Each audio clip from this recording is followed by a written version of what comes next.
on a été planté par une de nos entreprises qui devait nous délivrer des masques. Or, le problème, c'est que pour les réseaux du bâtiment, on a été obligé d'avoir un standing de masques qui permettait d'être sur une catégorie professionnelle, c'est-à-dire ces masques-là.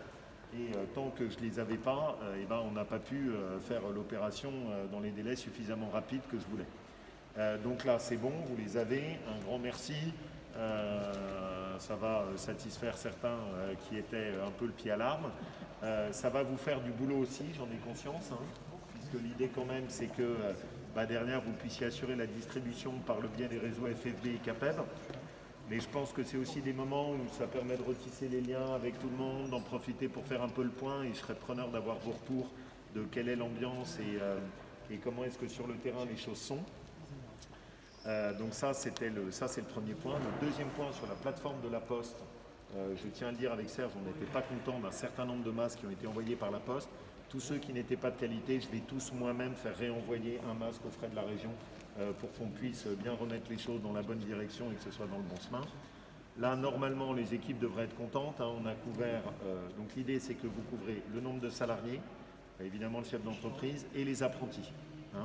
Avec ça, vous avez ce qu'il faut. Logiquement, vous les avez tous pour vos réseaux. Bien évidemment, si quelqu'un n'est pas adhérent, il peut quand même venir retirer et puis vous l'incitez à devenir adhérent. Mais il faut quand même qu'il puisse venir retirer, c'est important.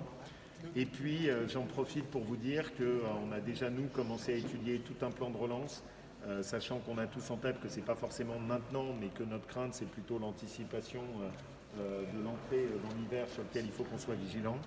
Et avant de venir, c'est pour ça que j'ai pris un tout petit temps, on a travaillé sur un plan de relance où nous, dès juin, on va injecter de l'argent sur du soutien à des projets publics et des projets des communes.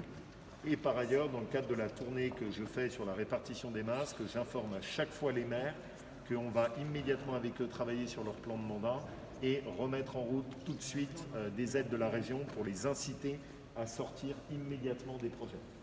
En ayant en tête que les aides qu'on mettra, elles seront à consommer avant la fin de l'année. Donc l'idée, c'est que ça les incite à bouger très vite et à ce qu'on puisse avancer rapidement. Voilà. Pour le reste, tenez-moi bien au courant s'il y a trop de masques, parce que malgré tout, c'est quand même une vraie contrainte pour nous. On a détourné à peu près 150 000 masques de nos flux de distribution. On n'a pas encore fini la distribution sur nos grandes villes. Donc s'il en reste, surtout, vous ne les stockez pas dans un placard, vous me le dites, parce qu'on pourra les utiliser. Et faites bien de façon un peu proactive la relance. L'expérience avec les coiffeurs montre qu'il faut quand même un vrai investissement pour s'assurer que c'est bien distribué et que ce soit bien organisé.